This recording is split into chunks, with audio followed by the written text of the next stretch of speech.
What would you do if someone looked at you and saw nothing but your skin?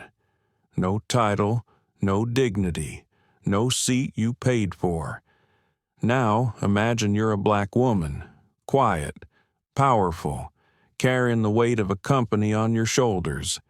You board a flight in first class, and within seconds, a flight attendant strikes you across the face. But here's the twist. She doesn't know who you are. She doesn't know you built the very airline she works for. She doesn't know the slap she just delivered is about to change everything. Not just for you, but for an entire industry. Who is this woman in seat 1A? Why doesn't she retaliate? And what happens when the quietest person on the plane turns out to be the one holding all the power? This is not just a story about injustice. It's about leadership, redemption, and what happens when silence is finally broken. If this story moves you, if you believe in dignity, in truth, and in the power of staying calm under fire, don't forget to like, share, and subscribe to the channel. Now, buckle up, because the flight is just about to take off. The gate area was loud with the familiar sounds of rolling suitcases, rushed footsteps, and half-hearted apologies. Flight 372 from JFK to Edinburgh was boarding on time, and most passengers barely looked up as they scanned their phones or dug through their bags. But one woman, walking with quiet grace, drew attention without trying. Dr. Nadine Holloway wore a navy pantsuit, simple, tailored, elegant. Her locks were pinned neatly behind her shoulders, her posture poised. She didn't walk with arrogance, but with clarity. Each step said, "I know exactly who I am." At 52, Nadine had just stepped into the most powerful role of her career, CEO of Jet Quasar Airlines. It was only her third week in the role, and no public announcement had been made yet. Her decision to fly on this commercial route, under her maiden name, was intentional. She wanted to understand the real passenger experience without fanfare. No one on board knew who she was, and she liked it that way. As she reached the jet bridge, a tall flight attendant with frosted blonde hair and a stiff smile gave her a once-over.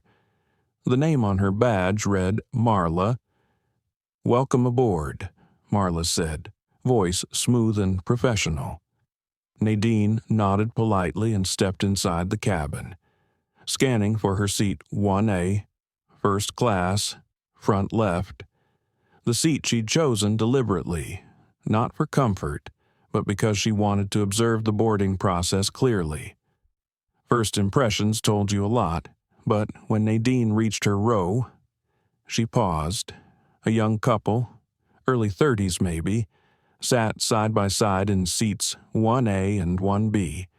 They looked confused but content, laughing softly between themselves. Nadine blinked, double-checked her boarding pass, then gently cleared her throat. "Excuse me, I believe one of these seats is mine." 1A.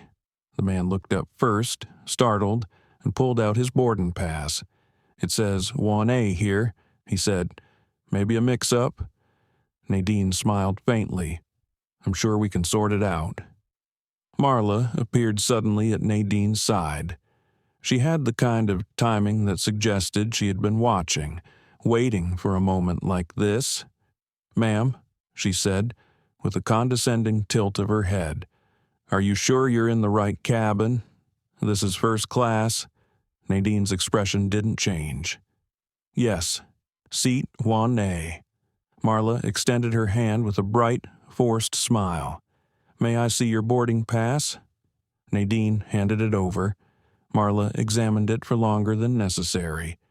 Her lips pursed. "This says Holloway," Marla said, "but I don't see that name listed for 1A in the manifest. There must be some kind of error." Nadine kept her voice calm. "I booked under my maiden name. That's not uncommon." Well, sometimes the system glitches, Marla replied, waving vaguely toward the front of the plane. I'll ask you to take a seat in economy while we sort this out. We need to keep boarding moving. Nadine paused, not out of hesitation, but to choose her words carefully. I'd prefer we check the manifest and boarding records first. I'm not going anywhere until we confirm. A few heads in the nearby rows turned. The tension in the air thickened. I've been doing this job for over 30 years, Marla said, her voice tightening, and I know how to manage a boarding issue. Please step aside so I can help the other passengers. Nadine didn't budge. Her voice was still steady, but now had an edge. I'm not stepping aside. I paid for 1A. I'm asking you to verify it properly. The couple in 1A looked increasingly uncomfortable. The woman stood up. We don't mind switching seats, she said. It's our honeymoon. We just wanted to sit together. Marla's eyes narrowed. That won't be necessary. We'll get them new seats in economy. I'll see to it personally. Wait, the man said. We paid for first class. I mean, this wasn't cheap. We'll refund the difference, Marla snapped, her smile slipping. But we can't delay boarding for a misunderstanding. This isn't a misunderstanding, Nadine said. This is a simple check. Look up the reservation. Marla stared at her, and for the briefest second, something flared in her eyes. Not just annoyance, something deeper, something bitter. With her voice low and tight, she said, You people are always looking for special treatment. Time froze. It wasn't just the words. It was how she said them, like spitting out something foul. Nadine's chest went still. She'd heard that phrase before, too many times, but never like this. Not in the cabin of her own airline, not while doing nothing more than asking for her assigned seat. There was a silence, a heavy, deafening silence, and then, without warning, Marla's hand flew. A sharp, audible slap cracked through the air. Nadine's face jerked slightly to the side from the force. A collective gasp erupted in the cabin. The man in 1A stood up. The woman covered her mouth. A businessman 2 rows back dropped his phone. Even Marla seemed momentarily stunned by what she had done. Nadine brought her fingers slowly to her cheek. Her eyes met Marla's. Calm, icy, controlled, no screaming, no dramatics, just quiet shock and something colder underneath. You've made a serious mistake, Nadine said, from the front of the plane. First Officer Sean Delgado emerged, confusion on his face. He had heard the slap, felt the drop in temperature inside the cabin. What's going on? He asked, stepping forward. Marla opened her mouth. She was refusing to comply, causing a disturbance. Nadine didn't look away. She looked directly at Sean. My name is Dr.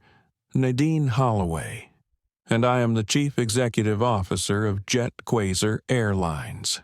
You may want to take your colleague to the galley. Now. Sean froze. Passengers stared, blinking in disbelief. Marla's face turned pale. Her mouth worked silently, but no sound came out. Nadine simply stepped aside and sat down in 1A her seat. She crossed her legs, pulled out her phone, and waited. Because this wasn't just about a slap, this was about everything. For a long, suspended second, the cabin existed in a strange kind of hush. People stared, no one moved, no one spoke. Time seemed to fold in on itself. Marla Riggs, still standing in the aisle with her arm half raised, blinked rapidly like she'd just woken up from a trance. Her hand slowly dropped to her side.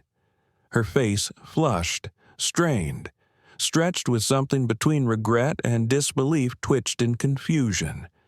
She had just slapped a passenger. That reality was still catching up to her. She hadn't known. She hadn't known who the woman was, and now she couldn't unknow it.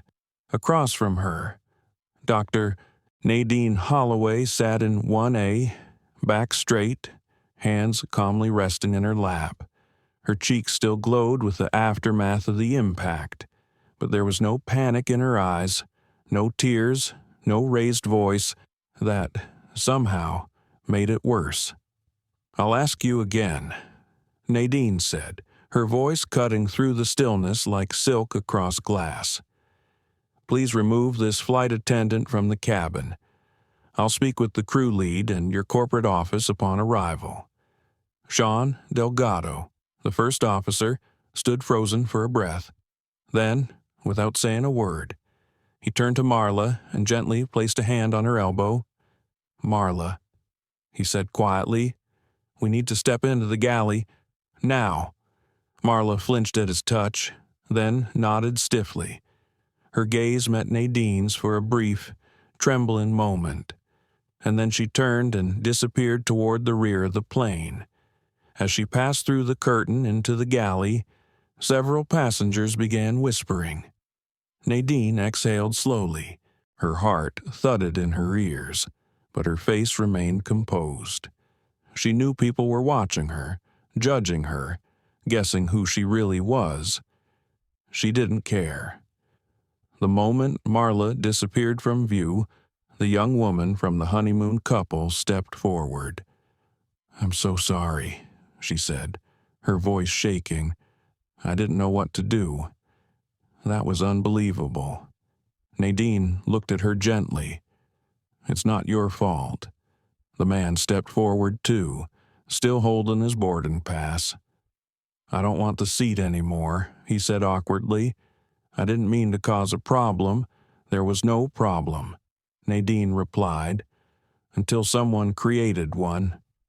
They nodded and quietly stepped into the aisle. A crew member who had just emerged from the back gestured them toward a different row. Still stunned, they went without protest. Nadine sat back in her seat, adjusted the collar of her blouse, reached into her handbag and retrieved her tablet. She didn't cry, she did not shake, but inside, something old stirred. That word, "You people." She had heard it in elevators, in high-end department stores, behind veiled smiles at board meetings, but never like this. Never in such an intimate, intentional moment of cruelty. And the slap. It wasn't about pain. It was about erasure. The audacity to put hands on someone like her, someone who wasn't supposed to fight back, someone Marla had already decided was less. It wasn't just about Nadine. It was about every passenger who had ever sat down in a seat they had paid for, only to be made to feel like they didn't belong. Nadine looked down at her tablet. She stared at the Jet Quasar logo on the login screen. Her company, her responsibility now. And that meant this mess, this festering sore was hers to deal with. Sean Delgado returned 10 minutes later, looking paler than before. He stood beside her seat and bent slightly so no one else would hear. "Dr.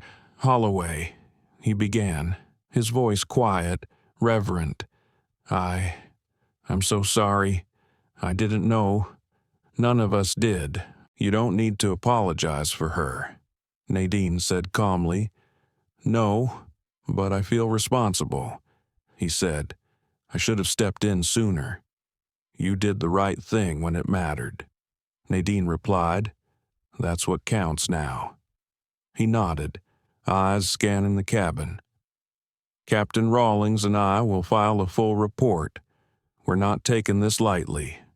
"You shouldn't," Nadine said, "and I'll need the names of every crew member on this flight, as well as the manifest incident logs and access to her employment file by the time we land.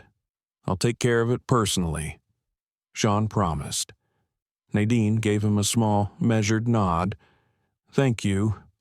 He hesitated, then said, "Do you need medical attention?" "No," she said. "I need this flight to continue without further disturbance, and I need time to think." Sean left her alone. The remainder of the boarding process passed in awkward silence.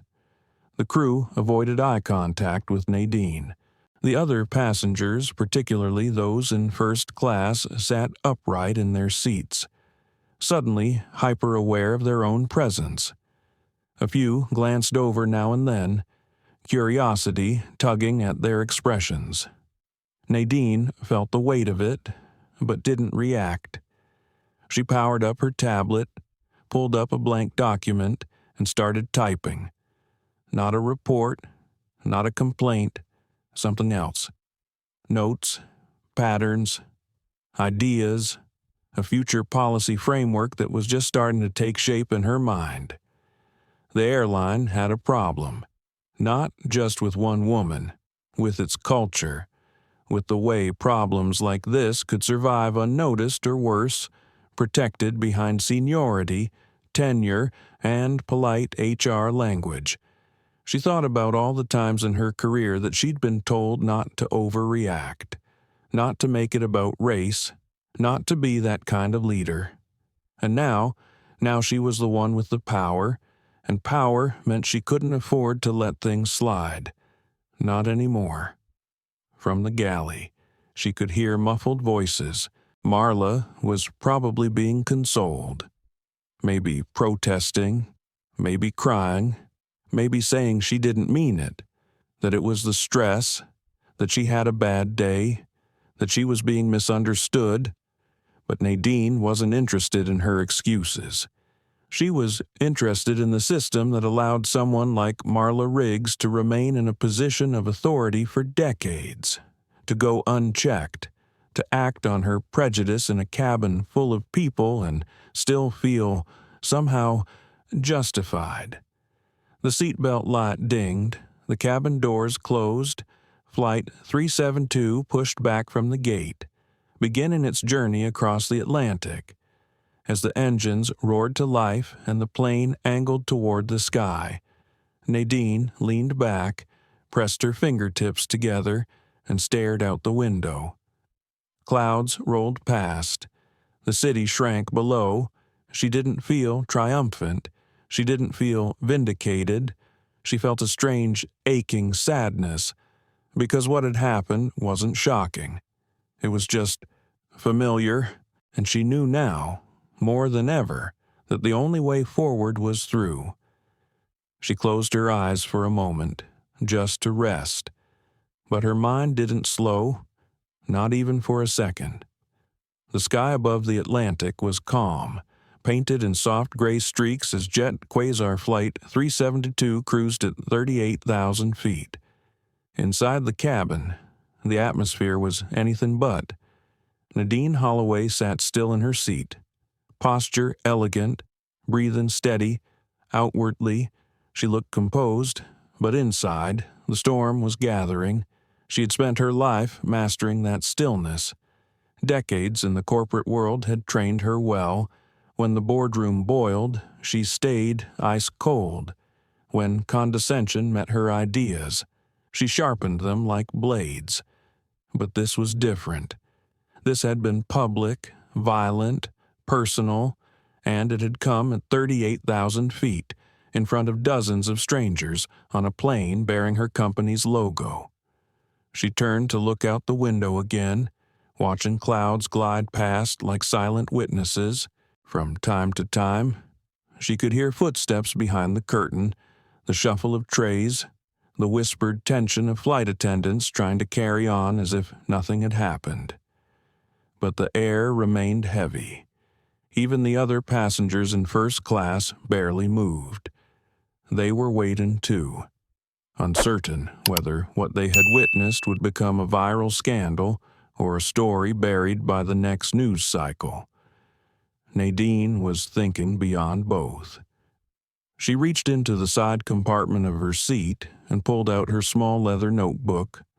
The pages were filled with scribbled notes, ideas for restructuring the company's internal reporting systems, observations about crew behavior, and lots of questions about how many Marla rigs were working inside her airline, how many complaints had been filed, how many had been minimized, how many times had a customer been told they were just being sensitive and worse, how many never said anything at all.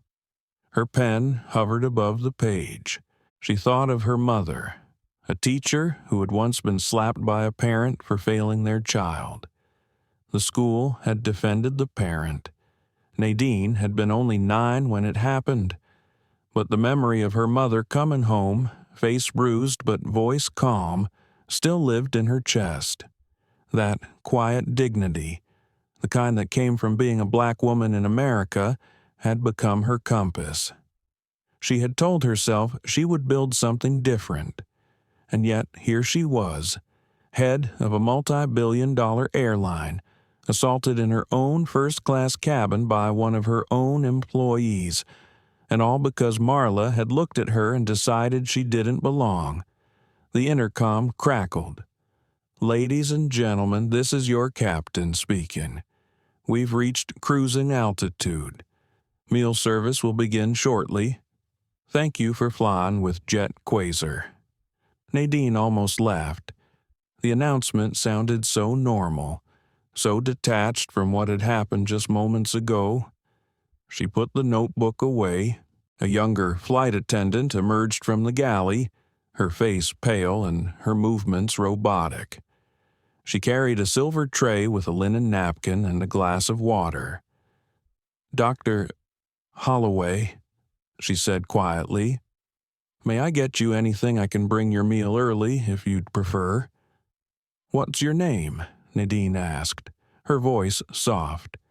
The woman blinked. "Claire." "Thank you, Claire. Water's fine for now." Claire placed the glass on Nadine's tray table, her hands trembling slightly. She hesitated before leaving.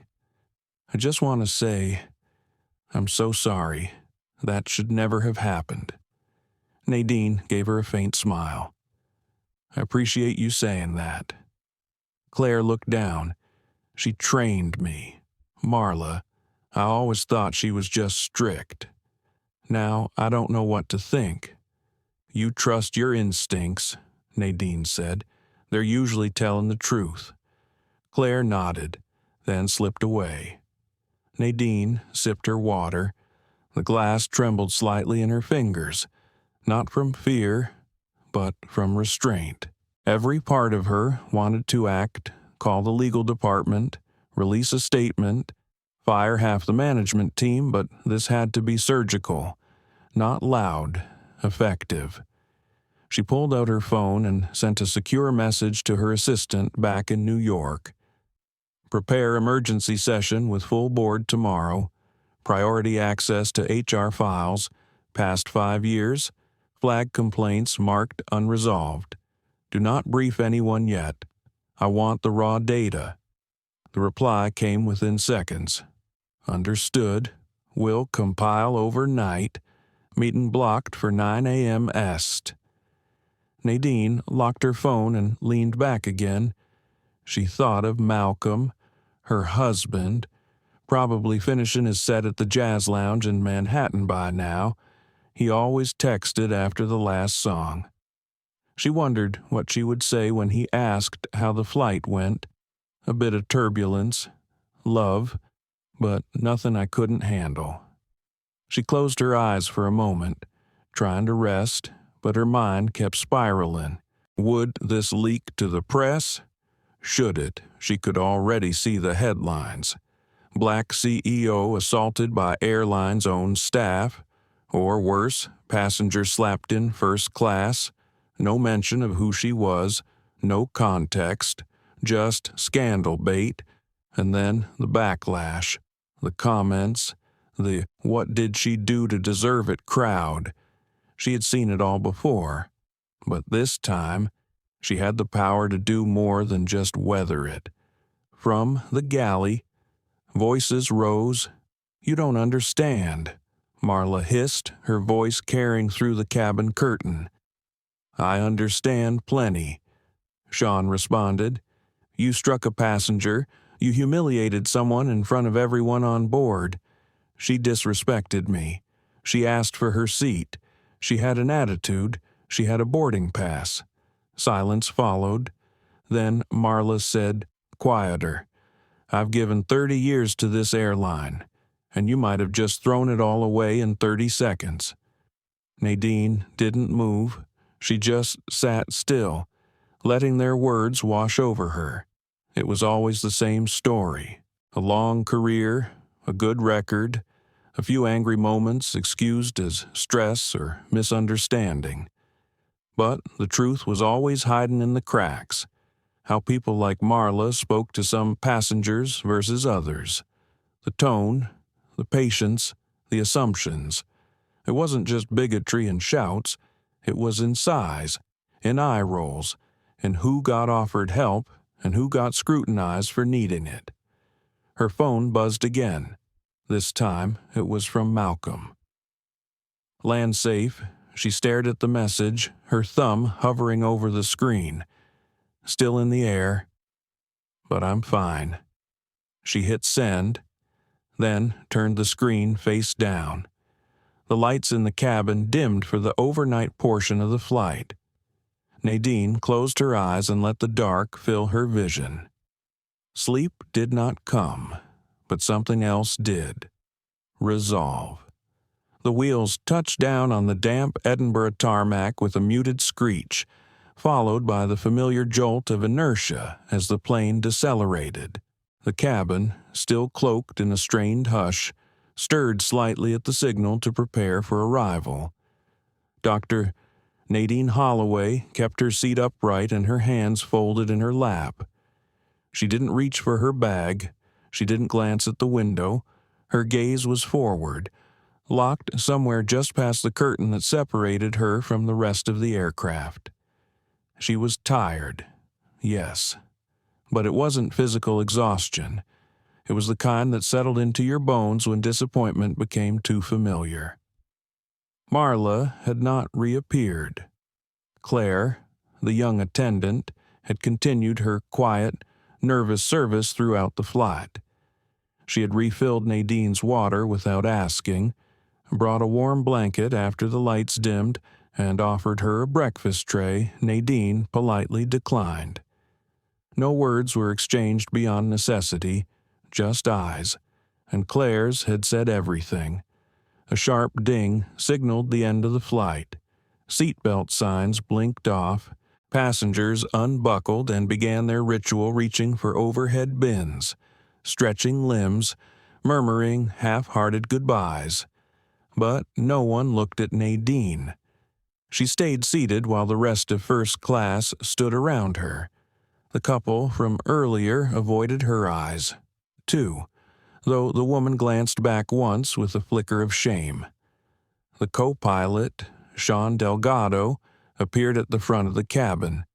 His expression was grim, but composed. He approached quietly, pausing beside Nadine's seat.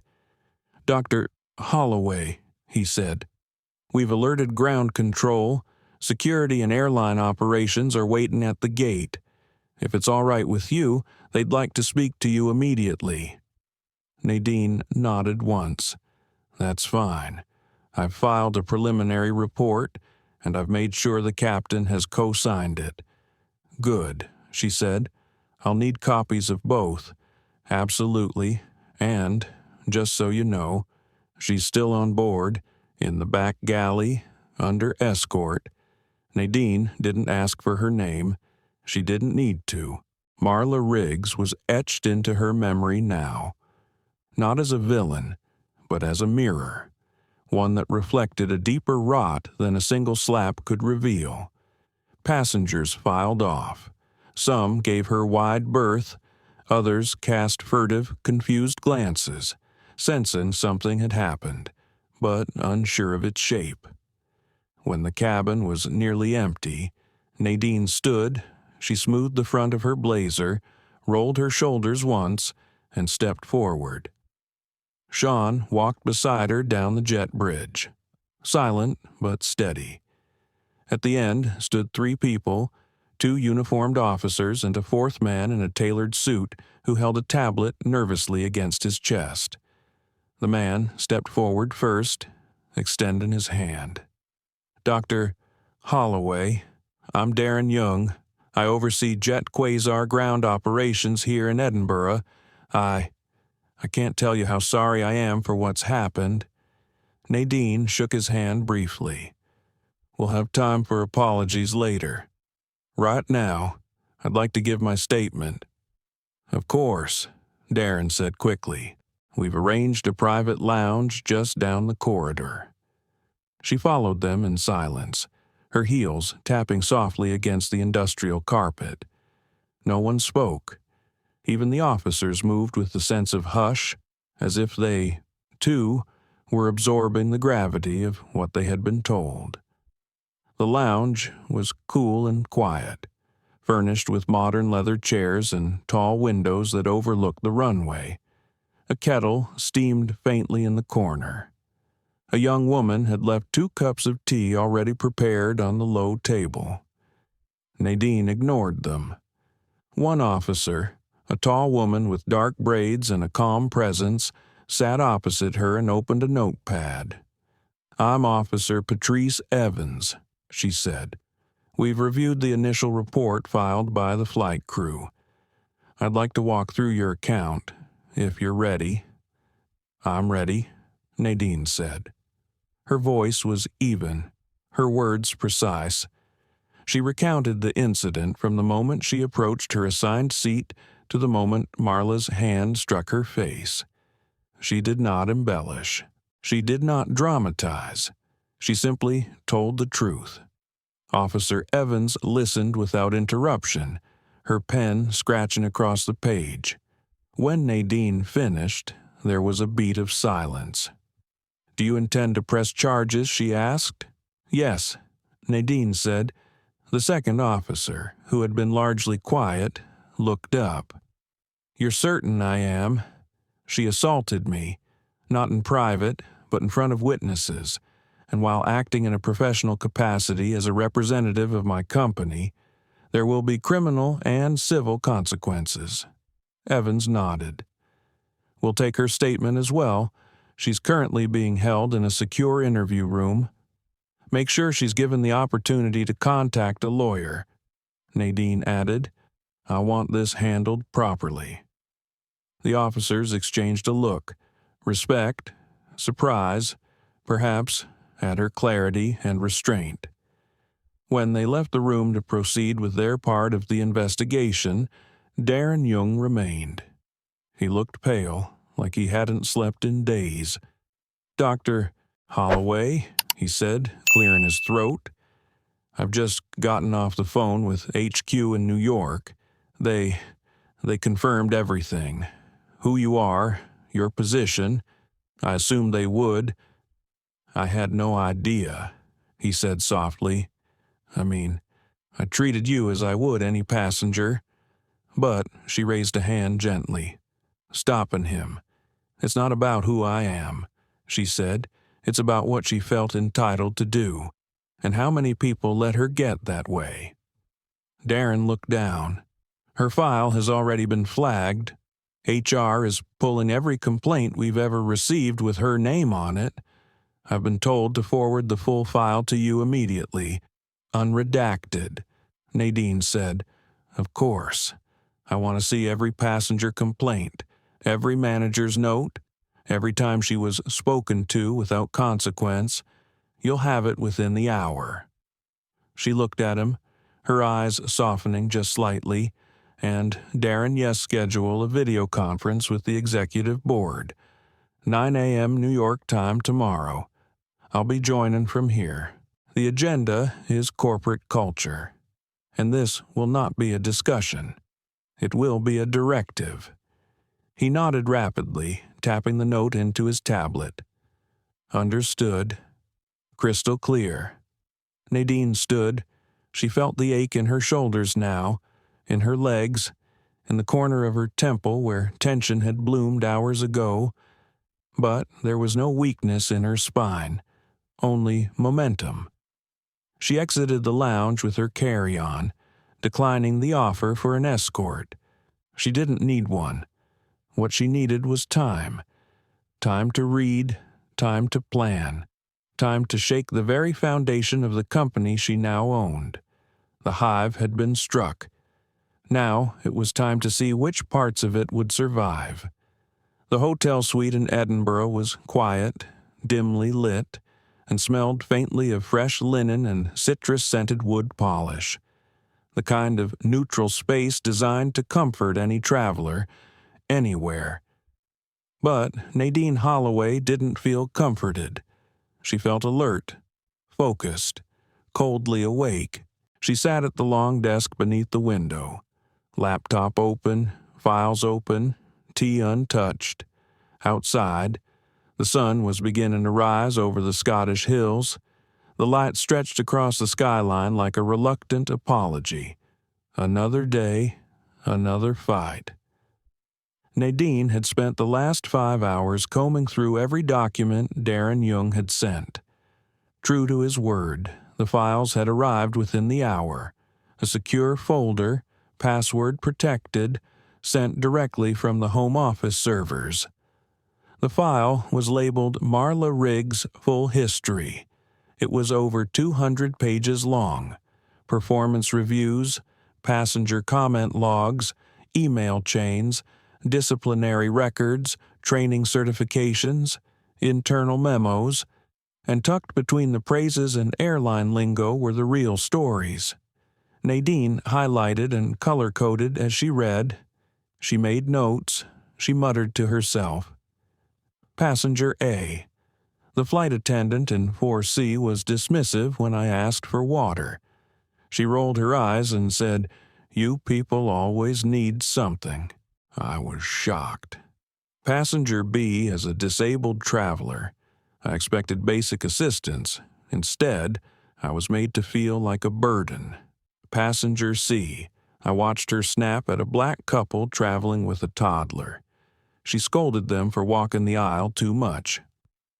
Later, she joked to another passenger that some folks don't know how to raise children. And on it went. Nadine counted 37 complaints over a period of 9 years. 37. Most of them were followed by this identical phrase in her record, addressed informally with employee. No formal action required. One note even praised Marla for her consistency and firmness in passenger interactions. Firmness, Nadine repeated under her breath. Another file caught her attention. It was an old one, a handwritten note from a junior flight attendant, dated 6 years ago. The young woman had submitted an anonymous concern about hostile and racially insensitive remarks made during layovers. She never signed her name. No follow-up was documented. Nadine closed her eyes for a moment. Her jaw tightened. It was all there, hiding in plain sight. The culture had not just ignored it, it had normalized it. At 6:30 a.m., her phone buzzed, a message from Malcolm. "Are you up?" She stared at the screen for a second before typing. Barely, reading personnel files, his response came back instantly. "Should I fly out? No. I need you rested. Keep playing. I'll be okay." He sent back a heart emoji, followed by, "You're not just okay. You're fire." Nadine allowed herself a soft smile for just a second. Then she exhaled and got back to work. At 7:15 a.m., her assistant in New York sent the confirmed board roster. All executive members were set to join the video call. No one had declined, they knew. By 8:00 a.m. local time, she had showered, dressed, and set up her camera in the hotel's small conference suite. The room was plain, its walls a dull beige, but Nadine made it look like a war room. She wore a charcoal blazer and no jewelry, save for the slim silver wedding band on her left hand. The call went live at 9:00 a.m. Eastern. 12 boxes filled the screen. 12 faces, all of them familiar, heads of finance, legal, operations, in-flight services, HR, public affairs.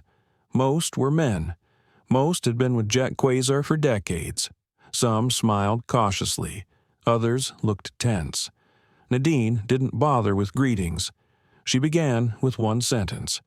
Yesterday, I was slapped by a Jet Quasar flight attendant. There was silence. Total, jaw-dropped silence. She waited a full 5 seconds, letting it hang. Then she continued, her voice low but unwavering. She looked at me.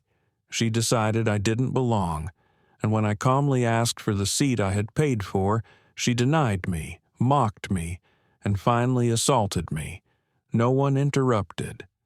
Nadine tapped the screen, pulling up the shared document. Her name is Marla Riggs. You all know her. She's been with us for over 30 years. She's trained half our cabin crew. She's been praised for her efficiency, her consistency, her firmness. She paused. I've reviewed her entire employment file. From the first interview to the last performance bonus, the document flashed.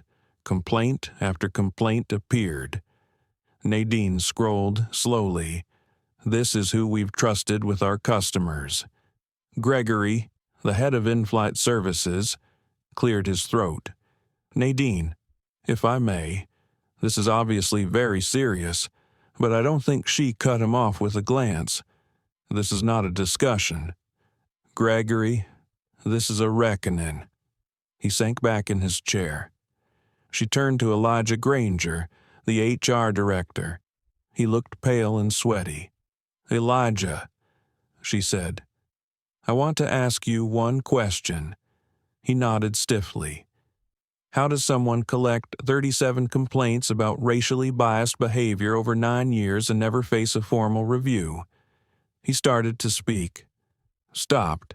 Started again. I followed protocol. We never had proof. It was her word against theirs. She had seniority. You followed silence, Nadine said. You followed comfort. You followed the path of least resistance. She leaned forward. But from this point forward, our path is different, effective immediately. Marla Riggs is terminated, not quietly, not privately. Her dismissal will be documented and explained. Elijah swallowed, effective immediately. She repeated, You are also stepping down. The camera blinked. Elijah opened his mouth, stunned. This company needs a head of people and culture who actually understands both. She tapped the table once. I want a new candidate list by the end of the week. Candidates with a proven record of equity, reform, and accountability. She paused again. The room was silent. Some faces looked stunned, others ashamed. Nadine let her eyes meet each square on the screen. Jet Quasar is not going to bury this. We're going to learn from it. We're going to confront it. And we're going to rebuild. She tapped the screen again. A new document opened. A plan. Starting this quarter, we're launching a full audit of all passenger complaints over the past 5 years. Every ignored case, every muted voice. We're hiring an independent equity firm to lead the investigation. She leaned back in her chair. This airline will either lead with integrity or it will collapse from rot. I will not carry a company that pretends to be modern while upholding traditions of exclusion. She let the final sentence land with weight. Then she ended the call. No goodbyes, no thank yous, just action. The quiet kind that moves mountains. By mid-morning, the first headlines had begun to ripple across the internet. A leaked report from a ground employee at Edinburgh International Airport made its way to a freelance aviation blogger. From there, It took less than an hour for the story to ignite. CEO of Jet Quasar slapped by flight attendant in first class. Nadine Holloway assaulted mid-flight by own crew member, 30 years of service. Ends in one blow. The media frenzy didn't come from a press release. It came from whispers, screenshots, airport employees texting relatives, passengers filming post-flight security presence on their phones. Someone caught Nadine walking through the terminal with a straight back and unreadable eyes.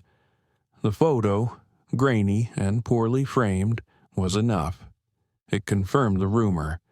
She hadn't spoken to press. Not yet. She had more important things to do.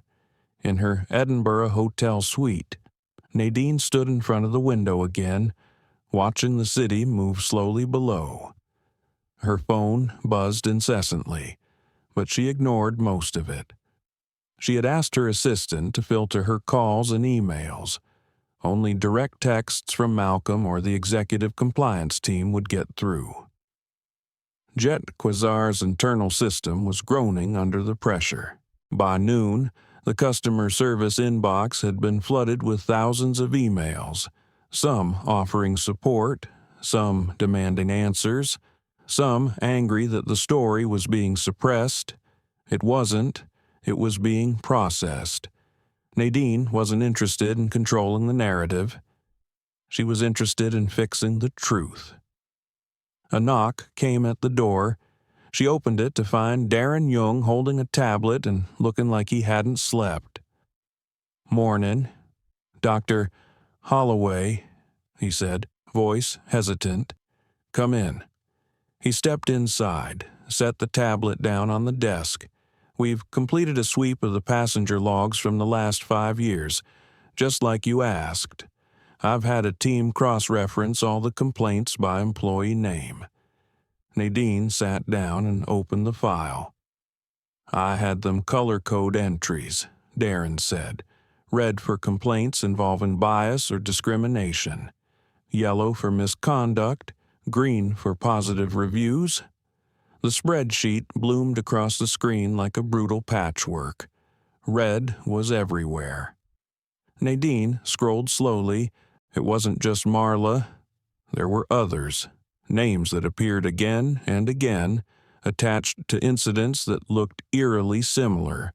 Wrong tone, dismissive language, blatant gatekeeping, passengers relocated without explanation, staff refusing to offer assistance to elderly, disabled, or non-English-speaking customers. The pattern was undeniable. "How many employees are we talking about?" Nadine asked. 37 with red flags, 17 of them with more than 5 complaints each. 11 are still active crew. She nodded. "And what's our standard response time to customer complaints?" "Officially, 48 hours. Unofficially," Darren grimaced, "a week, sometimes more." Nadine let out a slow breath. "Do you know what I see when I look at this?" He shook his head. "I see neglect." She said, "I see indifference masquerading as policy.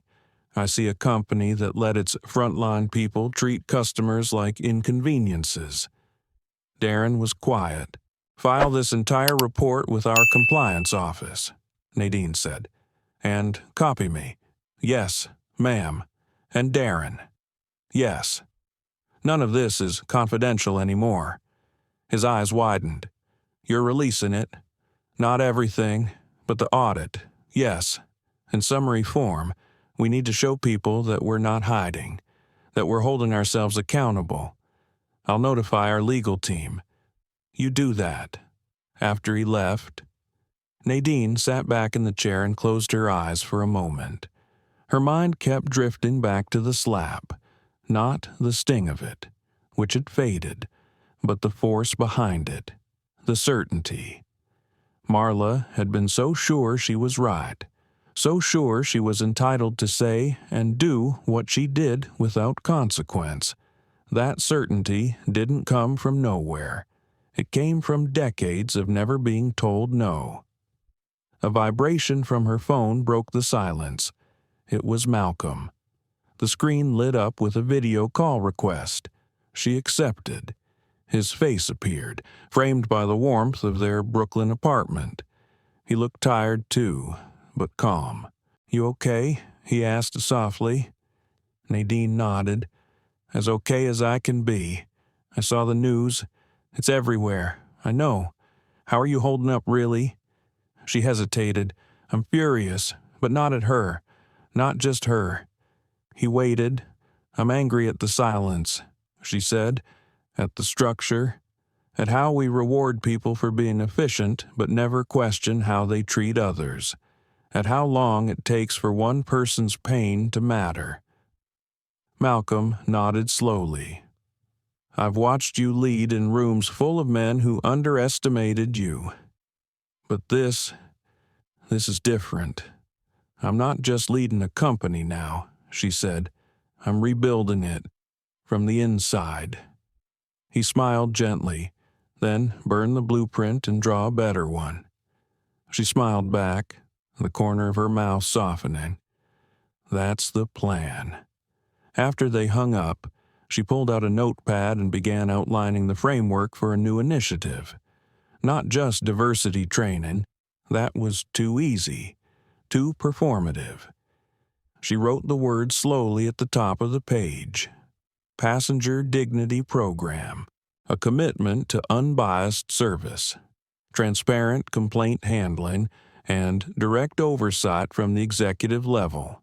A system where no complaint could be buried, where every voice had weight. She flipped to the next page and began drafting the core message for the internal release. We do not fly above accountability. By late afternoon, her assistant sent confirmation that the internal memo was ready to go company-wide. The audit summary would be included. So would Nadine's personal statement. So would the new steps moving forward.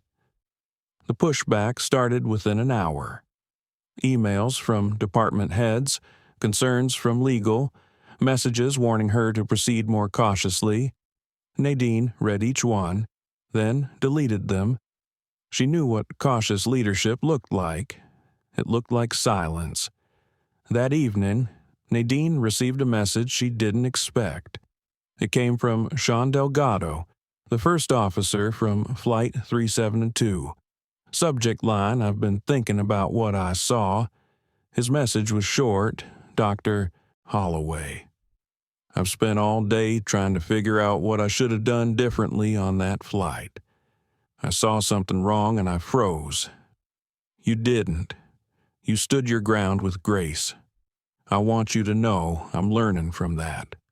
I won't freeze again." She stared at the screen for a moment, then hit reply. "Sean, you did step in, and now you've stepped forward. That's more than most. Keep going." She sent it, then closed the laptop. That night, she slept deeply for the first time in 3 days. Not because the fight was over, but because it had finally, truly begun. 3 days had passed since the incident. For some, it felt like an eternity. For others, like a match still burning in the dark. In a small house tucked into a quiet suburb of Queens, Marla Riggs sat at her kitchen table, unmoving. The morning light filtered through the blinds in weak, reluctant slants. Her coffee had gone cold. She hadn't touched it. The silence in the room was absolute, except for the occasional creak of the refrigerator and the ticking of the wall clock. Her phone sat face down on the table. She hadn't turned it on since yesterday. Not since she saw her name splashed across a dozen news websites, attached to headlines that made her stomach churn. Former flight attendant assaults CEO mid-flight, jet quasar under fire for ignoring years of misconduct, 30 years in the sky, grounded by one decision. She stared at nothing. Her thoughts looped in circles. She had known it was wrong. Even as her hand moved, She had felt the line being crossed, but by then, the weight of years of bitterness had propelled her. And afterward, when Nadine Holloway revealed who she was, the floor beneath her had collapsed. Now, no one was returning her calls. The union rep hadn't picked up. Her supervisor sent a single text that read, "This is being handled at the corporate level." And her sister, her own sister, had left a voicemail that said, "Marla, I don't know what you were thinking." She hadn't been thinking. That was the truth. She had just seen another woman standing in a space she thought belonged to someone else, and she had reacted. That was the part that shamed her most. How fast it had come. How easy. There was a knock at the door. She flinched, then rose slowly to answer it. A courier stood outside, holding a thick envelope. "Marla Riggs," he asked. She nodded. "Sign here. Please." She scribbled her name with a hand that trembled, then took the envelope. It was from a law firm in Manhattan. The return address made her chest tighten. Back at the table, she opened it carefully. Inside was a formal letter. A civil lawsuit had been filed. Personal, not through the airline. It was from Dr. Nadine Holloway herself. Marla didn't cry. Not yet. She read every word. The language was sharp, clean, legal, damages, emotional distress, assault. Attached was a list of every documented passenger complaint ever filed against her. Dozens. She had never seen them all lined up like that. Then she found it. A small, handwritten note on thick stationery. Simple. 4 words. "I hope you learn." She stared at that note for what felt like hours. Not, "I hope you suffer." Not, "I hope you lose." "I hope you learn." That was worse, somehow. It wasn't anger, it was expectation, and it broke something inside her. She sat back down, finally picked up the coffee, and drank it cold. In Edinburgh, Nadine Holloway stood inside the Jet Quasar satellite office. The walls were covered in whiteboards now, handwritten goals and bullet points scrawled in blue marker. Audits, reviews, reforms. Beside her, Darren Young was going over final logistics for the passenger dignity program. He had remained grounded, consistent, quietly efficient. Nadine was beginning to trust him. Across the table sat 2 new hires, not consultants, not PR specialists, people, real people. One was a woman in her 60s, a retired school administrator who had filed a discrimination complaint against Jet Quasar 3 years ago and never received a response. The other was a young man in his 20s, deaf, who had been denied boarding assistance and left waiting on the tarmac for nearly an hour.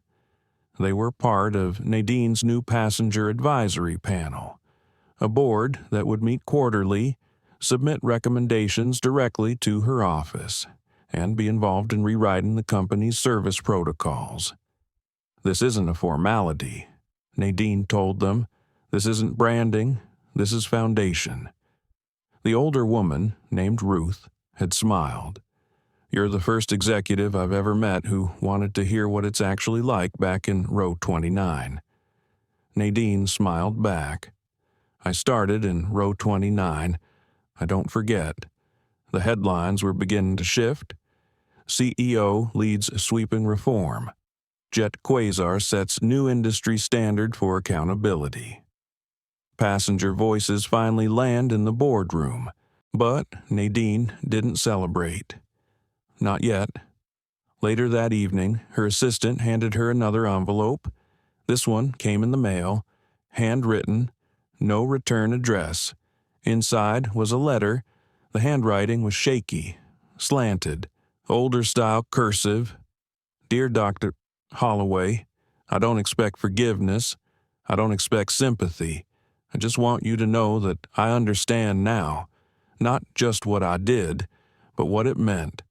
Every small moment, every ignored voice, every time I chose silence over kindness, I see it now. All of it. There's no excuse. I am sorry. Marla Riggs. Nadine read it once, then again. She didn't feel satisfied. She didn't feel vengeance. She felt the weight of the thing they had both carried Marla for too long, and Nadine because she had no choice. That night, Nadine sat alone in her suite. She opened a drawer, pulled out her own personal stationery, and wrote a short note. She folded it carefully, attached it to a check, modest but meaningful, not compensation, not charity. An investment. The note read, "Use this to build something better. Everyone has the capacity to change. N. Holloway." The envelope was sent the next morning. No press release, no camera crew, no applause, just one human reaching out to another, across a divide that had been crossed not by power, but by truth. The aviation industry had seen scandals before, cancellations, technical malfunctions, viral meltdowns recorded by passengers and uploaded before planes even landed. But this was different. This was not a headline born from chaos. It was born from silence, the kind that settles over decades, the kind that hardens, and now that silence was being broken. By the 8th day, Jet Quasar's Passenger Dignity program was trending across every major platform, not because it was flashy, but because it was personal. Real people were being hired to guide policy. Frontline crew were sharing their experiences anonymously on forums. Former passengers were reposting their own stories, tagging the airline and using a new hashtag that had quietly gone viral. Heard at last. Under that tag lived a growing archive of voices. A woman who had been scolded for speaking Spanish to her elderly mother during boarding. A trans man who had been misgendered repeatedly by cabin crew. A family whose autistic child had been accused of being disruptive, only to be forced to switch seats. They weren't all Jet Quasar customers, but it didn't matter. Nadine's decision had ignited a national conversation about service, dignity, and unconscious bias above the clouds. CNN requested an exclusive interview, so did the New York Times. Nadine declined both. Instead, she sat down with a local podcast out of Baltimore, hosted by a black journalist who had once been denied a business class upgrade despite holding elite status. The interview lasted 45 minutes. It was raw, thoughtful, full of quiet revelations, and when the episode dropped, it soared to the top of every major chart. In the interview, Nadine said one thing that stuck. You don't need to be loud to make change. You just have to be willing to stay in the room when it gets uncomfortable. By the end of the week, 2 other major airlines had announced internal culture reviews. A third launched a survey asking customers to rate their experience with staff respect. Nadine wasn't watching them. She was too busy working. She had moved to Jet Quasar's New York headquarters temporarily. Her corner office on the 41st floor now looked more like a situation room. She'd ordered all awards and framed accolades removed. In their place were timelines, audit graphs, passenger feedback loops, and photos of real customers who had experienced discrimination. One afternoon, she stood in front of her new executive leadership team, a younger, more diverse group of professionals, many of them promoted internally after the first wave of restructuring. She clicked to the next slide in her presentation, a photo of a little boy holding his mother's hand as they waited in an airport line. The boy's face was tired, the mother's exhausted.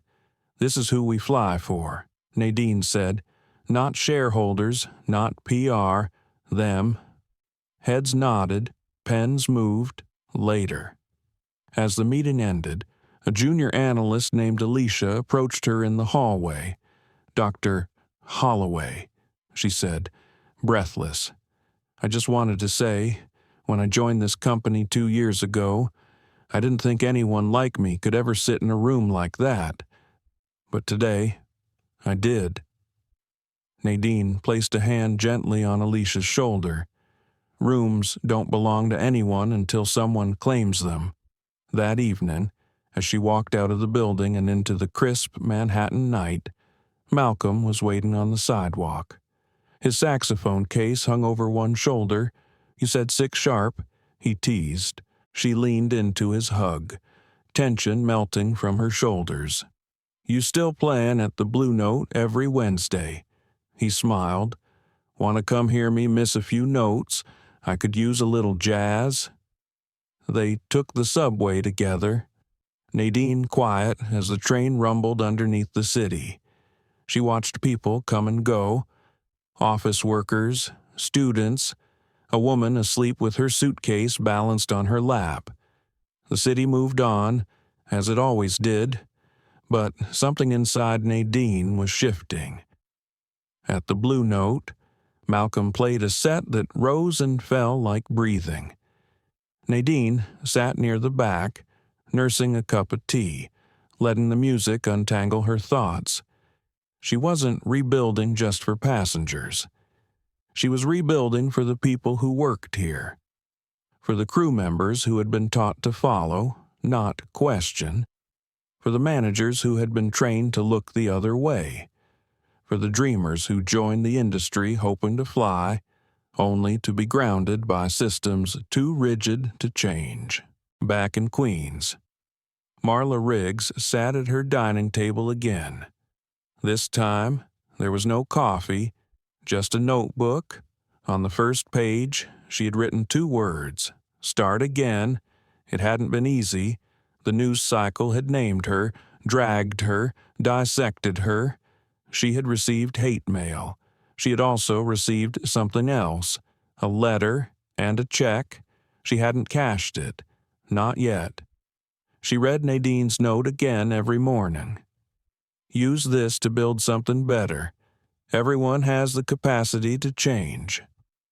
Marla had begun volunteering at a community center in her neighborhood. At first, she just handed out pamphlets. But last week, she led her first workshop on unconscious bias. It was awkward. She stumbled, but she told the truth. When someone asked, "Why should we listen to you?" she answered without flinching, "Because I failed, and I want to understand why." The room had gone quiet. Then someone clapped. Just one person. But it was enough. She no longer expected forgiveness, but she was working toward redemption. At Jet Quasar's training facility in Dallas, a new flight attendant cohort was preparing for final certification. Their final exam now included a simulation called Scenario 1A.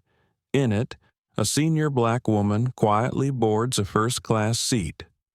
The attending crew member must engage with her, review her boarding pass, and resolve any ambiguity professionally and without assumption. The scenario was real, based on Nadine's own experience, and it ended with a single sentence projected on the screen after the session. "How you treat someone in seat 1A says everything about your airline." The trainees left the room changed. Back in New York, Nadine walked into her apartment past midnight.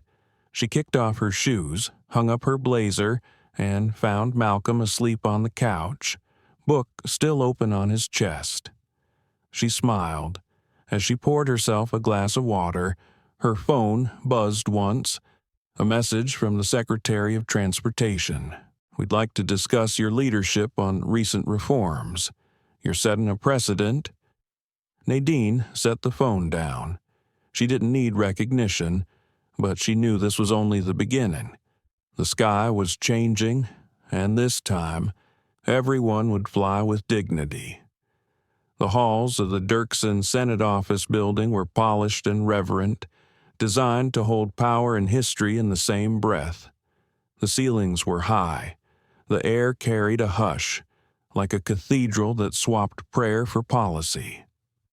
Nadine Holloway walked those halls with the same calm composure she had always worn. No security entourage, no PR handler trailing behind. Just her assistant, Maya, walking 2 steps behind with a leather folder tucked close to her chest. It had been 19 days since the flight. 19 days since a hand had struck her face and opened a national conversation. Today, she would testify before the Senate Subcommittee on Transportation and Aviation Safety. The hearing was titled Accountability at Altitude Addressing Passenger Rights and Corporate Responsibility. The room was already full when Nadine arrived. Journalists lined the rear benches. Airline executives from across the industry sat stiffly in the gallery. A few staffers whispered into earpieces while checking their watches, but all eyes shifted when Nadine entered. Senator Lenora King of Illinois, who chaired the committee, stood to greet her.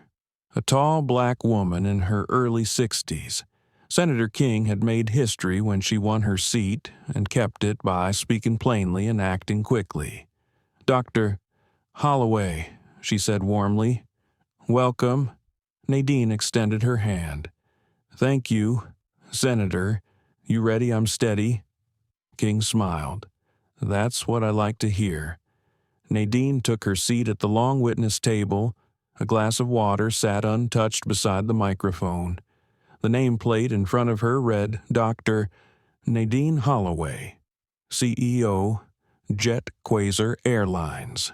To her left was the CEO of another major airline, and to her right, a legal representative from the National Flight Crew Association. Neither made eye contact. The hearing began with opening statements. Senator King spoke first. "We're here because something happened in our skies that was caught not on camera, but in conscience." One woman spoke up, and in doing so, revealed a silence many of us have carried for too long. "Dr. Holloway, the floor is yours." Nadine turned on the microphone. Her voice was calm and even, her words paced with care. 3 weeks ago, I boarded a flight from New York to Edinburgh. I was assigned a first-class seat. When I tried to sit down, I was questioned, doubted, and ultimately assaulted by a crew member. I'm not here today because of the assault. I am here because of what led to it, and what allowed it to go unchallenged for so long. She paused. I am a black woman. I am a CEO. But on that flight, I was seen as neither. I was seen as someone who didn't belong. That perception did not begin with that one flight attendant. It began with a system that tolerates assumptions, excuses aggression, and fears accountability. Her words landed like slow thunder. The room didn't shift. It absorbed. I've spent the last few weeks auditing my own company. I found over a decade of complaints ignored, downplayed, forgotten. I terminated careers. I issued public apologies. But I also created a program to rebuild from the ground up, not just to check boxes, to change behavior. Senator King leaned forward slightly. What's been the hardest part of that process? Dr. Holloway. Nadine looked at her with soft, tired eyes. Deciding who gets a second chance, she said. A murmur passed through the chamber. Some people make mistakes. Others make patterns. Knowing the difference is hard, and the stakes are high. King nodded slowly. Do you believe this is a company issue or an industry issue? It's a societal issue, Nadine answered. But airlines amplify it. At 30,000 feet, a gatekeeper becomes a gate. And when a passenger is mistreated mid-flight, they can't just walk away. We are custodians of not just safety, but dignity. Senator Raphael Marks, a skeptic from Arizona, shifted in his chair. With all due respect, Dr. Holloway, aren't we overcorrecting? We're talking about a single incident here. Nadine looked at him. It wasn't a single incident. It was the first one that mattered enough to reach you. There was silence. Even the stenographer paused for a beat. Nadine turned to the other executives at the table. I'm not here to shame anyone.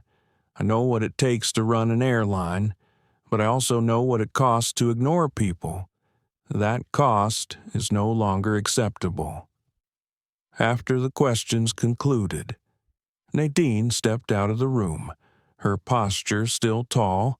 Reporters called her name. Flashes went off, but she kept walking. Outside, under the soft spring sunlight of Washington, D.C. She stood alone for a moment on the marble steps.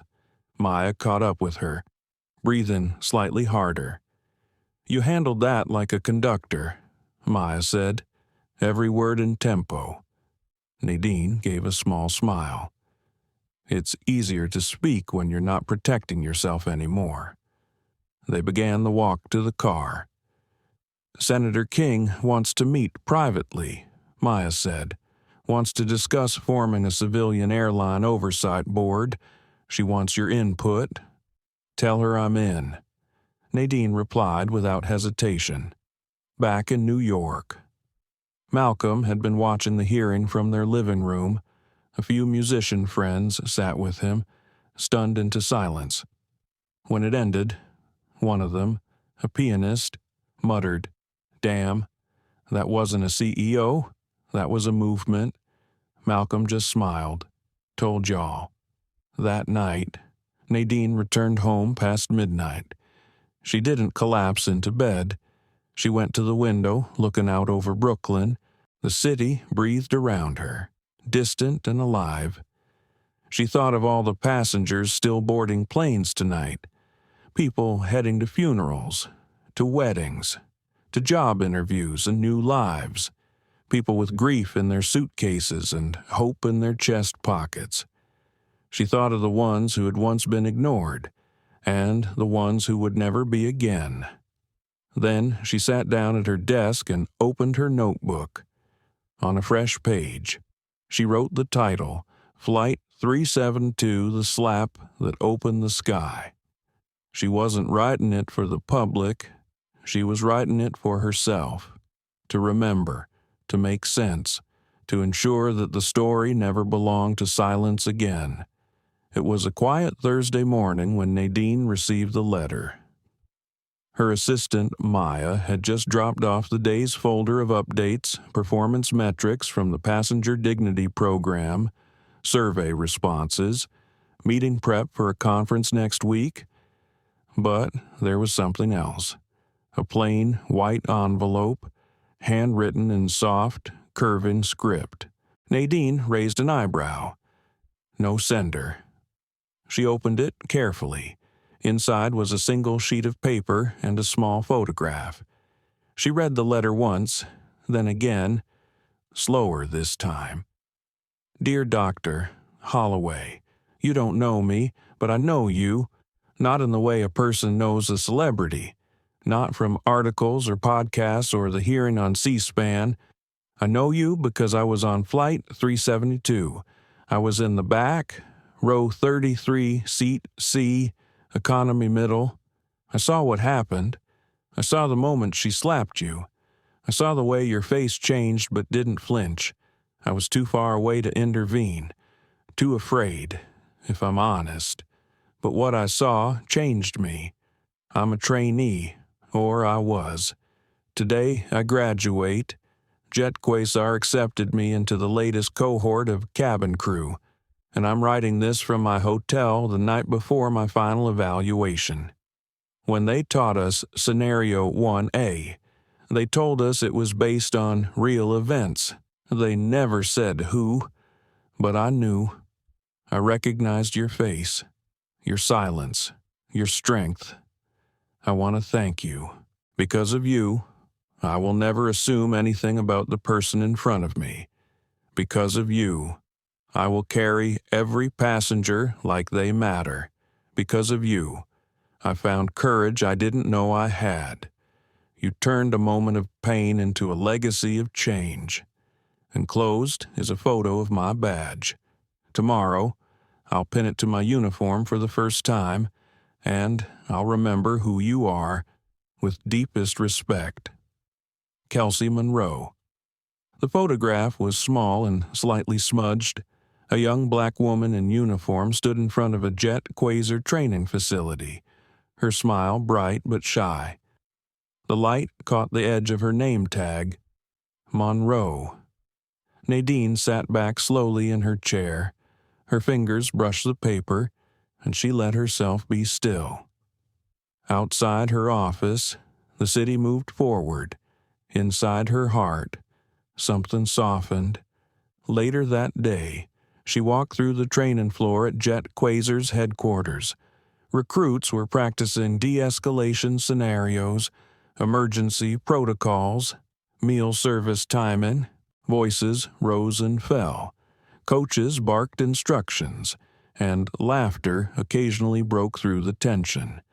She watched from a distance until one of the instructors approached her quietly. "Dr. Holloway, would you like to speak to them?" Nadine hesitated. Then she nodded. She stepped into the room, and silence fell. Recruits stood quickly, eyes widening, murmurs spreading. She looked around at their faces, young, nervous, hopeful. She spoke plainly. "I know you've heard about Flight 372. I know some of you may have even trained on it as a case study." Several nodded. "I want to tell you something no file can teach you." She paused. "There's no script for dignity. There's no checklist for compassion. What you do every day up there matters. The way you speak to someone, the way you meet their eyes, it leaves an imprint." She let the silence stretch. "I sat in 1A and was treated like I didn't belong. You now carry the responsibility of making sure no one feels that again." She smiled, just a little. "And I believe you will." Applause rose gently, growing louder. But Nadine had already turned to leave. She had never spoken for applause, only for impact. That evening, at home, she sat with Malcolm at the dinner table. He had made salmon, lemon roasted, and steamed greens. He poured her a glass of wine, set her plate, and said nothing until she finally looked up. "I got a letter today," she said. He waited. "From a trainee. Her name's Kelsey. She was on the flight." Malcolm leaned in, quietly. "She said she watched what happened, and she's graduating tomorrow." He smiled. "The seed keeps growing." Nadine nodded. "I used to think justice was a moment, a verdict, a punishment, but now I see it's not. It's movement. It's what follows you after you've done the right thing." Malcolm lifted his glass to movement. They clinked glasses, the sound soft but solid. The next day, Nadine stood in the back of the training center's auditorium. She watched quietly as the new recruits were sworn in, each one stepping forward to receive their wings. When Kelsey Monroe walked across the stage, she looked briefly into the crowd and caught Nadine's eye. Her breath caught. Nadine gave a nod, just a small one, and Kelsey nodded back, her posture suddenly taller. After the ceremony, they did not speak. They didn't need to. Sometimes presence says everything. Outside, spring had begun to bloom in the city. Trees along the avenue near Jet Quasar's headquarters were dotted with pink and white blossoms. Pedestrians moved past unaware of the quiet revolution that had unfolded in the skies above them. But it was happening. Other airlines had begun consulting with Nadine.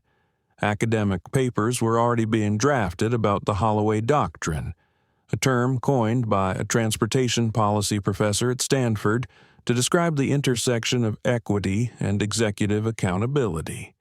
And more letters arrived, not always long, not always formal. A father whose son had finally flown without fear. A grandmother who said she no longer hid her accent when checking in at the gate. A trans teen who'd been called by their correct name and cried from the seat back row. The stories came one by one, and Nadine read each of them. She kept them in a drawer labeled Sky Echoes, because change was echoing, not loud, but lasting. That weekend, she and Malcolm took a flight together, not for business, just a trip. No press, no briefings, just the two of them. As they boarded, the flight attendant at the door smiled warmly. "Welcome aboard, Dr. Holloway, Mr. Holloway. It's an honor." Nadine nodded. "Thank you. You have no idea how much that means." They took their seats, first class, 1A and 1B, the same row, but this time the air was different. The quiet was respectful. The eyes that met hers were kind. As the plane took off, Malcolm reached for her hand. "Look at you," he whispered. She turned her head. "What?" He smiled, flying higher than ever. She laughed softly, the kind that came from relief and rebuilding. Outside, clouds gave way to blue, and above it all, in the cabin of that aircraft, the woman once silenced had become the voice of a new altitude. It was early, just past sunrise, when Nadine stepped into her office on the 41st floor of Jet Quasar headquarters. The city below was still rubbing the sleep from its eyes. Lights flickered on across buildings, cars moved slowly along quiet avenues, and the sky held a pale orange promise of morning. She stood in the quiet and breathed in the stillness. Her office was no longer lined with awards and polished plaques. It now held shelves of letters, framed photos of crew members and passengers who had written to her, and a large wooden board in the corner pinned with snapshots of change. Smiling crew, thank you cards, internal memos that had become manifestos. She poured herself a cup of coffee, dark and unadorned, and sat in her chair overlooking Manhattan. Today was her final board meeting as CEO. Not because she was leaving in shame, not because she was being pushed, but because she had done what she came to do. And now, it was time to give someone else the sky. She had spent the last 2 months working closely with her leadership team, quietly shaping the transition. She had looked at numbers, qualifications, management performance. But in the end, it wasn't about the resume. It was about the heart, and she knew exactly who was ready. Her assistant, Maya, entered quietly with a binder. "Morning," Maya said softly. "Morning. The boardroom's being prepped. Everyone will be there by 10. Press will be locked out until we release the statement." "Good." Maya hesitated. "You sure about this?" Nadine looked up. Her eyes weren't tired. They were settled. "I've never been more sure." Maya nodded and smiled. "She's going to do great." Nadine gave a small smile back. "She is." At 9:58 a.m., Nadine entered the boardroom. Every seat was filled. Most of the faces had changed over the past year. There were more women now, more people of color, more people who had once sat in cubicles rather than corner offices. She stood at the head of the table. No podium, no microphone, just her voice. "When I joined this company, I came in quietly. I wanted to work, not be seen. But when I was seen wrongly, I had a choice. Stay quiet or stand up. She paused, letting her words settle. I stood up, and all of you stood with me. Together, we didn't just fix a moment. We changed a culture. She took a breath. Today, I'm stepping down as CEO, not because I'm tired, but because it's time to pass the baton. The room shifted. Eyes moved. She turned to face a young woman sitting 3 seats to the left. Effective immediately. Maya Chen will serve as the new Chief Executive Officer of Jet Quasar Airlines. The room went still. Maya's lips parted slightly. Her breath caught. She hadn't expected the announcement to happen here. Like this. In front of everyone. Nadine smiled gently. She didn't know I was going to say her name today, but she's known this was coming. There was a ripple of quiet applause. Then louder, Maya stood slowly, her hands slightly shaking, her voice soft but clear. I don't know what to say. You don't need to say anything, Nadine said. Just lead. Later. As the meeting wrapped up and board members filed out, one by one offering hugs and handshakes, Maya sat beside Nadine in the empty room. You could have stayed, Maya said. They would have followed you anywhere. Nadine shook her head with a soft smile. The goal of a great leader isn't to be followed forever. It's to leave when the house stands strong. She passed Maya a small leather notebook. Inside were handwritten notes, not financials, not strategy, just lessons, observations, things Nadine had learned from 3 decades in the sky. Maya flipped through it silently. On the final page, in Nadine's flowing hand, were 5 words. Never forget who you are. I don't want the spotlight, Maya said. Good, Nadine replied. Then you'll use it wisely. That evening, Nadine took the long way home. She walked instead of taking a car, past delis and bodegas, through tree-lined blocks where children played hopscotch on cracked sidewalks. She paused at a small bookstore, bought a novel with a blue cover, and slipped it into her bag. At home. Malcolm was waiting with dinner already on the stove. She stepped inside and kissed him on the cheek. You look lighter, he said, stirring the sauce. I let go of something heavy. They ate in quiet, comfortably, as they often did.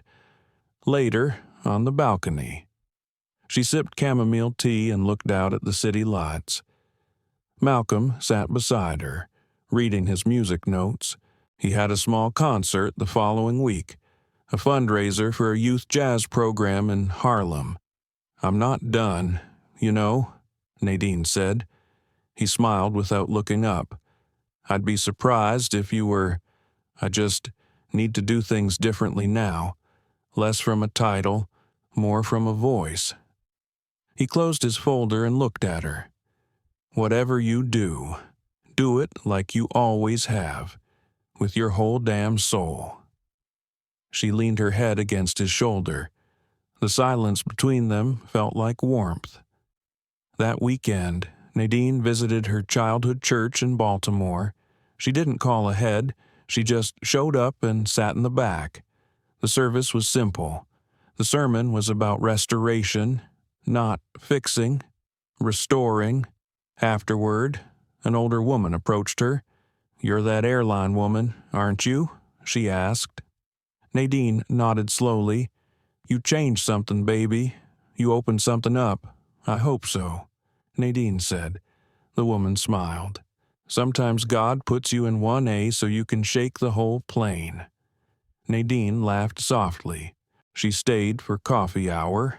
No cameras, no questions, just conversation. She listened to stories about flying, about being passed over, about fear, about small kindnesses at 40,000 feet. She carried those stories with her. She would always carry them. That night, she sat at her desk at home and wrote a new letter, not to a board, not to the press, just to herself. Dear Nadine, you are more than one flight. You are more than one title. You are the quiet in the storm. You are the change that stayed. Fly free. Love. Me, she folded it gently, slid it into a drawer marked personal. The sky waited, and she would find her way through it again. The gate agent smiled brightly as she handed back the boarding pass. Thank you, Dr.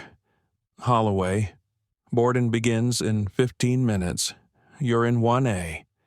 Nadine gave a gentle nod, then stepped away from the counter, holding the small slip of paper between her fingers. She didn't look at the number right away. She didn't need to. The seat was muscle memory now. It had been the beginning, the rupture, the fire, and now, perhaps, the return. She settled into a corner seat near the window in the boarding area. It was a morning flight to Seattle. A short trip, just 3 hours, but her first since stepping down from Jet Quasar. This time, she wasn't flying to speak or fix or lead. She was flying just to fly. Outside the terminal windows, the tarmac shimmered in early light. A plane taxied slowly across the runway, its wings catching the sun. She took a long breath. She had spent the last few weeks in stillness. No meetings, no interviews, no boardrooms, just long walks through Prospect Park. Books she'd meant to read for years. Quiet meals with Malcolm, and letters, dozens of them. She read each one and answered most, one by one, carefully. Today was the first time she put on real shoes and packed a suitcase. When boarding was called, she rose with the first group, her steps steady. A young man in a vest checked her pass, did a double-take at her name, and gave her a respectful nod. As she stepped onto the jet bridge, the air changed. Cooler, quieter, a pocket of calm before the ascent. She entered the cabin, and there it was again. 1A, the same row, the same seat, leather a shade darker now, but the shape still familiar. She placed her tote under the seat, smoothed her dress, and leaned back. Across the aisle, a woman in 1B glanced over. "Good morning," she said politely. Nadine smiled. "Good morning." The boarding process continued. She closed her eyes briefly, letting the voices and shuffling become background noise. Then she heard a voice, calm, warm, professional. "Welcome aboard. Good morning." Nadine opened her eyes. The flight attendant had just stepped into the front galley. Young, composed, with short, natural curls and a confident posture. Her badge caught the light as she moved down the aisle. Monroe. Nadine blinked. It was her Kelsey, the young woman who had written to her months ago. Kelsey didn't notice her at first. She was focused on her tasks, checking bins, assisting passengers, moving with efficiency and grace. When she reached the front row, she turned toward Nadine. Their eyes met. Recognition bloomed slowly across Kelsey's face. Her lips parted. Then she composed herself instantly. "Good morning, Dr. Holloway," she said softly, but clearly. Nadine smiled, voice low. "Good morning, Ms. Monroe. Looks like you made it." Kelsey nodded, her voice catching for just a moment. "I did." She paused, then leaned in slightly. Her voice lowered. "I've flown with so many people since I graduated, but this is the first time I've seen you again." "And how's it going?" Nadine asked gently. Kelsey breathed in. "Better. Every flight. I remember what you said about being the quiet in the storm. I carry that." Nadine nodded. "You're doing just fine." Kelsey smiled, eyes shimmering just slightly. The pilot made an announcement. The plane began to push back. Kelsey continued down the aisle. As the flight reached cruising altitude, Nadine stared out the window. Below her, the land stretched out in long ribbons of color, rivers carving through hills, patches of farmland, clouds casting slow-moving shadows. The cart rolled by quietly. Kelsey served the passengers in first class with steady hands. When she reached Nadine, she smiled again. "Still take your coffee black." Nadine raised an eyebrow. "You remember that I remember a lot," Kelsey said. She handed her the cup. "There's a letter tucked in the bottom of the cup sleeve," Kelsey added softly. "Not official. Just something I wrote. For you?" Nadine looked down, saw the edge of a folded note inside the sleeve. She didn't read it right away. She held the warmth of the coffee, looked out the window, and waited. 30 minutes before landing, she unfolded the letter. "Dear Dr. Holloway, I never told you this. On the night before my graduation flight, I almost dropped out. I had a moment, a bad dream, really. I was back on Flight 372, frozen in that seat, watching, doing nothing. I woke up ashamed. I thought, maybe I don't deserve to wear this uniform. But I remembered what you said. You didn't let shame define you. You used it to wake people up. So I got up that day. I graduated. I flew. And every flight, I try to do it right. Not perfect, but with heart. Thank you for reminding me that power doesn't always wear a name tag. Sometimes it just sits in 1A, calm as sky, with gratitude." Kelsey Nadine folded the letter and placed it back in the sleeve. Her eyes didn't fill with tears, but her chest swelled with something deeper, a kind of peace that came not from arrival, but from release. When the flight landed and the seatbelt sign clicked off, passengers rose, gathered their things, and shuffled forward. Nadine stayed seated. When Kelsey reached her row again, she stopped. Nadine stood and extended her hand. Kelsey took it. They didn't speak. They just stood there, the cabin quiet around them, and shared a look that held everything the skies had taught them both. Then Nadine stepped off the plane, back into the world, not as CEO, not as passenger, but as a woman who had changed the air itself. Sometimes the loudest change comes from the quietest corner of the room. She didn't yell, she didn't curse, she just sat in seat 1A and rewrote the rules of an industry from 30,000 feet in the air. Dr. Nadine Holloway's story is a reminder that dignity doesn't beg, that justice isn't always a headline. Sometimes it's a ripple that turns into a wave. And for every person who's ever been made to feel invisible, for every passenger who's ever been asked to prove they belong, this story is yours too. But it's also a challenge, because the question remains, if you had been on that flight, what would you have done? Discrimination hides in plain sight, but so does courage, and sometimes all it takes is one calm voice to change the sky for everyone. If this story moved you, let it move someone else too. Please like, share, and subscribe to the channel, because stories like this matter, and we have more to tell. Much more. We'll see you on the next flight.